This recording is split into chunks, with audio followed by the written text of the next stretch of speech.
The Twitter files. Are these the unprecedented revelations of a true enemy of the state? Or is Twitter the plaything of another billionaire with deep ties to the corporate world and the state itself? We're talking about the nature of propaganda and the nature of truth, and I suppose that leads us to real investigative journalism. And as sure as day follows night, you can't mention investigative journalism without perhaps uttering the names that rhyme with baby and maybe. Yes, it's Matt Taibbi. Matt, thanks for joining us. It's so lovely to see you. Oh, thanks for having me on, Russell. Well, we're here and we're angry with you. We're angry and we're jealous that you've been making all these revelations and you've been carrying on. Can you tell me firstly how it unfolded, your relationship with Elon Musk, and how he told you that he wanted you to release these files? Well, that part of it's complicated because I agreed from the start to a general attribution, which is sources at Twitter. So the story of how I got the story, I got to just leave it at that. But I can tell you about interactions with Elon Musk. It's funny. I've probably done tens of thousands of interviews. I mean, thousands at least of interviews in my life. And there's always this uncomfortable moment when you ask to turn on the tape recorder or the recorder, because the person's always afraid that you're gonna, catch them. This is the first time that I looked in somebody's eyes and I could tell they legitimately just did not give a fuck at all, whether or not I was recording, like what I was gonna write. And I was explicitly told I could write anything I wanted.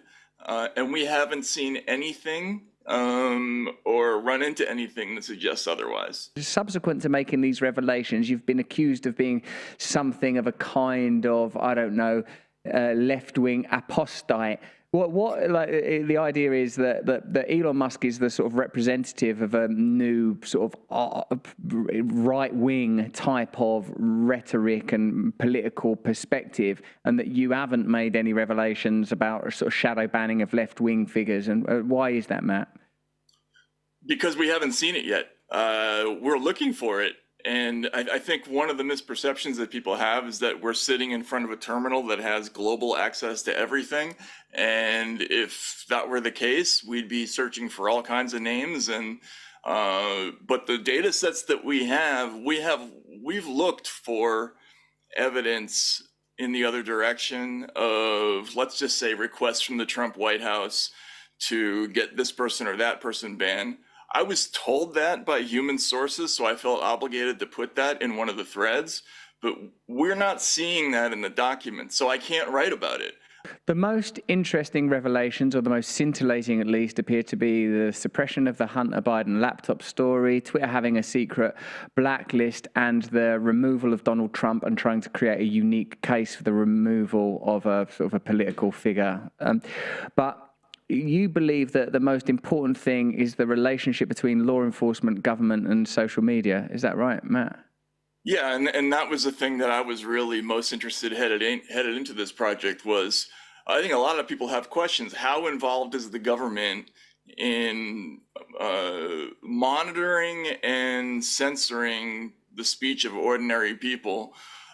What we've seen so far already, and we have definite conclusive proof of, is that there are lots and lots of reports where we see Twitter executives saying things like DHS flagged this, the FBI flagged this, and then there's a whole thread where they decide what to do about it. Do we remove it? Do we put a label on it? So there's tons of that stuff where they're clearly getting communications from the FBI. We also know that they have meetings, not just with the FBI and the DHS, but also a surprise was the Office of the Director of National Intelligence, who I hadn't heard that before. That was a new one. And then we're learning a lot about the kind of scraping of raw intelligence and fire hosing it to the government, all kinds of government agencies on the back end. So the government is harvesting tons of information from these companies and then turning around and spitting it back to companies like Twitter in the form of requests for, maybe bannings, maybe shadow bans, maybe deletions or labels and that sort of thing. It's fascinating. It is fascinating because I suppose back in the utopian early days of online spaces, I think what all of us understood is that a new territory had emerged. And like any territory, it could become democratized. It could become a tool of connection, a revolutionary tool, something that would finally usurp the monopolized media spaces and their ongoing support of a elitist agenda, for want of a better phrase.